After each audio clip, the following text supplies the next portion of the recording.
Hello everyone, তোমরা সবাই কেমন আছো? আশা করি সবাই ভালো আছো। আয়ুষী লাইফস্টাইলে সবাইকে স্বাগত জানিয়ে আজকের ভিডিওটা শুরু করলাম। সকাল সকাল উঠে কিন্তু এদিকে ভাতটা আমি বসিয়ে দিলাম। উনুনে ভাত বসিয়ে দিয়ে গ্যাসে দিয়ে দিলাম ডালটা বসিয়ে। এদিকে ডাল তো নাড়ানাড়ি করে ডাল সিদ্ধ করে ডাল তো আমার প্রায় হয়ে গেছে। এখন আমি বেছে নেব আলুটা। এদিকে ডালটাকে সাংবার দিয়ে নেই, তারপরে এদিকে বসিয়ে দিব আলু ভাজা। তারপরে 3টার মতো সুরিমেলা ফুল পেয়েছি, ওগুলোর ভাজা করব। আজকে সুরিমেলা ফুলের ভাজা খেয়ে আমার অবস্থা একদমই খুবই খারাপ হয়ে গেছে, মানে কোমরের ব্যথাটা আবারও বেশি হয়ে গেছে। জানি না কেন আমার এই কোমরের ব্যথাটা আবার বেশি পরিমাণে হয়ে যাচ্ছে। আমার তো সন্দেহ যে সুরিমেলা ফুলটা খেয়ে কিন্তু আমার কোমরটা আবার বেশি ব্যথা করছে। এদিকে সকাল সকাল উঠে কিন্তু বাড়ি ঘর পরিষ্কার পরিচ্ছন্ন করে নিলাম। আমার এই ঘরটাকে সুন্দর করে সাজিয়ে রাখছি আমি। আমার এই কুঁড়ে ঘরটাকে আমি সুন্দর পরিচ্ছন্ন, সবসময় শুধু মাথায় আমার একটাই ঘোরে যে আমার এই কুঁড়ে ঘরটাকে সবসময় পরিষ্কার পরিচ্ছন্ন, যত কিছু পাবো আর কি পরিষ্কার পরিচ্ছন্ন করতে চেষ্টা করব। এদিকে আমার তো কুঁড়ে ঘরের এই সাইডে যে আমার খাটটা রয়েছে, এই খাটটাও আমি সুন্দর করে সাজিয়ে রাখি। সত্যি কথা বলতে গেলে মানুষের মুখে প্রশংসা শুনতে কার না ভালো লাগে, অবশ্যই অনেকটাই ভালো লাগে।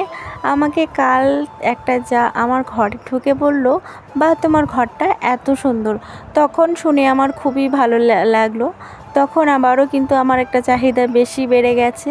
মানে আমাকে যে বলল যে ঘরটা তোমার এত সুন্দর করে তুমি সাজিয়ে রাখো, তখন আমার এনার্জিটা আবার বেশি হয়ে গেল। তখন আমি কি করলাম, আমার ঘরটাকে আরও সুন্দর করে সাজানোর চেষ্টা করলাম। সত্যি কথা বলতে গেলে মানুষের কাছে প্রশংসা শুনতে কার না ভালো লাগে। অবশ্যই কিন্তু অনেকটাই খুশি হয়েছি এই কথাটা শুনে। তারপরে এদিকে সন্ধ্যাবেলার ভাতটাও বসিয়ে দিলাম। আজকে কিন্তু আমরা দিনের বেলা চলে গেছিলাম মেয়েকে নিয়ে আমাদের পাশের বাড়ি, যেহেতু পুজো রয়েছে, মানসিক পুজোর প্রসাদ খেতে গেছিলাম। তোমাদের সঙ্গে শেয়ার করি নাই। তোমরা তো জানোই গ্রামগঞ্জে কোনো কিছু শেয়ার করা বা মোবাইল নিয়ে ঘুরঘুর করা, এগুলো তো গ্রামগঞ্জের কাকিমারা এগুলো পছন্দ করে না। তার জন্য আমি কোনোই ভিডিও করিনি, প্লাস মোবাইলটাও কিন্তু আমি নিয়ে যাইনি ভিডিও করতে। সত্যি কথা বলতে গেলে আমরা তো মধ্যবিত্ত পরিবারের বউ বা যেটাই হয় না কেন, আমাদের এই গ্রামে কিন্তু কেউ কাউকে এরকম মোবাইল ধরে নিয়ে যাওয়া পছন্দ করে না বা ভিডিও করা পছন্দ করে না। তবুও মানুষের কথা বাদ দিয়ে কিন্তু আমি ভিডিও করার চেষ্টা করি। তো যাই হোক, এদিকে আমি কিন্তু নিয়ে আসলাম, মানে বরমশাই আমার বাজার করে আজকেও নিয়ে আসলো চিনি, চা পাতা। এটা তো আমাদের বাড়িতে থাকবেই, আর এটা সব সময় আমাদের বাড়িতে থাকে। তো যাই হোক, গোটা জিরা নিয়ে এসেছে, গোটা জিরা, গোটা লঙ্কা এগুলো নিয়ে এসেছে। আমি কিন্তু সুন্দর করে রেখে দিচ্ছি। এদিকে লঙ্কাগুলো রেখে দিলাম। আর আজকাল যেহেতু বর্ষার দিনে কিন্তু লঙ্কাটা একটু ভালো থাকে না, মানে ম্যাড়মেড়ে টাইপের থাকে একটু। সংবাদে যদি দাও, এদিকে ডাল সংবারে যদি দাও তোমরা, তাহলে কিন্তু ফুটে উঠবে, এটাই ভয় লাগে। কালকে যেরকম আমি ডাল রান্না করেছিলাম রাতে, একটু কিন্তু ফুটে উঠেছিল, মানে ডাল শুকনো লঙ্কাটা দেওয়ার সময় তখন কিন্তু একটু ফসকা পড়ে গেছিলো। তো যাই হোক, এদিকে আমার বরমশাই আজকে নিয়ে এসেছে চিকেন। অনেক দিন ধরে কিন্তু আমাদের চিকেন খাওয়া হয় না, তার জন্য বরমশাই সাত পাঁচ ভেবে নিয়ে আসলো আজকে চিকেন। সত্যি কথা বলতে গেলে আজকে খেতে খুবই ইচ্ছে করছিল। কত টাকা জমিয়েছিলাম ওই টাকাটাই দিয়ে দিলাম বরকে মাংস আনতে। সকাল থেকে মেয়েটা আমার বলছে মাংস আনো। তো যাই হোক, আমি কিন্তু ফোন করে বরমশাইকে বলে দিলাম মাংস আনতে। তো যাই হোক, মাংস যেহেতু নিয়ে আসলো, আমি এদিকে ভিডিও করছি, আমার মেয়ে তো জানে না, আর বারবার সামনের দিকে ঘোরাঘুরি করছে। তার জন্য 2-1টা ধমকি দিলাম, তখন আর কি চলে গেল। তো যাই হোক, এদিকে আমারও বরমশাই চলে আসলো।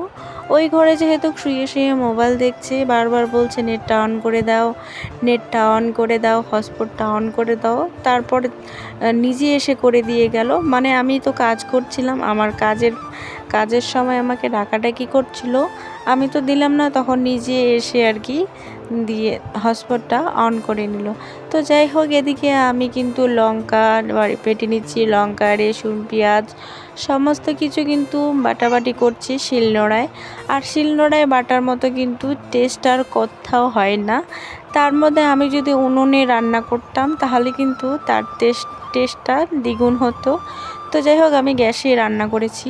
যেহেতু আজকে আমার সকাল থেকে কোমরের ব্যথা, পারছি না বলে আজকে তরকারি পাতি যা যাবতীয় আছে সব কিছু গ্যাসে রান্না করলাম। আমার এদিকে লঙ্কাটা বাটা হয়ে গেছে, পেঁয়াজ, রসুন, আদা যা ছিল সব কিছুই বাটা হয়ে গেছে। এখন কিন্তু উনুনে কড়াইটা উঠে দিলাম। কড়াই দিয়ে একটু দিয়ে দিব তেল, তারপরে পেঁয়াজ কুচানো পেঁয়াজ আর লঙ্কা, কাঁচা লঙ্কা দিয়ে নাড়াচাড়া করে এদিকে আমার ম্যারিনেট করে আমি আগেই রেখে দিয়েছিলাম। এখন কিন্তু দিয়ে দেবো মাংসটা। আমি যখন খুন্তি দিয়ে মাংসটা দিচ্ছি তখন কিন্তু মাংসটা যাচ্ছেই না। তখন আবারও কি করলাম, হাত একেবারে ঢেলে দিয়ে মাংসটা নাড়ানাড়ি করলাম। এদিকে ধরে নাও আমার হাঁড়ি কড়াই যা রয়েছে, এদিকে দুধের হাঁড়িটাও রয়েছে পিছনে। আমার তো এতটা মাথায় ছিল না যে দুধের কড়াইটা একটু সরিয়ে রাখি, তারপরে সরিয়ে রাখলাম। যখন রান্না করাটা আমার অর্ধেক হলো তখন আমি দুধের কড়াইটা সরিয়ে রেখেছি। জানি না এত কাজ কিন্তু এত কাজ নেই যে হাতে করতে হয়। যবে থেকে বিয়ে হয়েছি তবে থেকে তো এত কাজ করছি বাড়িতে। তার মধ্যে সংসারে এত কাজ, মানে সংসারে যা যাবতীয় কাজ করতে হয় সব কাজে কিন্তু এই নিজে দুই হাত দিয়েই আমার করতে হয়। সকাল থেকে উঠে কিন্তু ঝাড় দেওয়া, বাসন কোসন মাজা, স্নান করা, ঠাকুরকে দেওয়া, ভাত রান্না করা, এটা ওটা রান্না করা, নিজের মেয়েকে দেখা, নিজের মেয়ের সারাদিনে পাহারা দেওয়া, নিজের মেয়েকে ঘুমানো, স্নান করানো। সত্যি কথা বলতে গেলে রেস্টের কোনো সময় নেই, বা একটু রেস্ট নিয়ে যে থাকবো, খাবো একটু সুন্দর করে, সেটাও হয়ে ওঠে না। সংসারের কাজবাজ করতে করতে যেন সারাদিনটাই কেটে যায়। সকাল হতে না হতে সারা বাড়ির উঠান বাড়ি ঘরে ঝাড় দেওয়া। সত্যি কথা বলতে গেলে সকালে উঠে এত কাজ করতে হয়। এদিকে ক্ষেতের সময়, যখন ক্ষেতে চাষবাস করানো হয়, চাষবাস করে ধান লাগানো, ধান কাটা, সত্যি কথা বলতে গেলে অনেক ধরনের কাজ করতে হয়। আগে তো মায়ের বাপের হোটেলে বই না পড়ে, মেয়েকে বই না পড়িয়ে এই যে দেখো কি করছে, এরা কি দেখছে।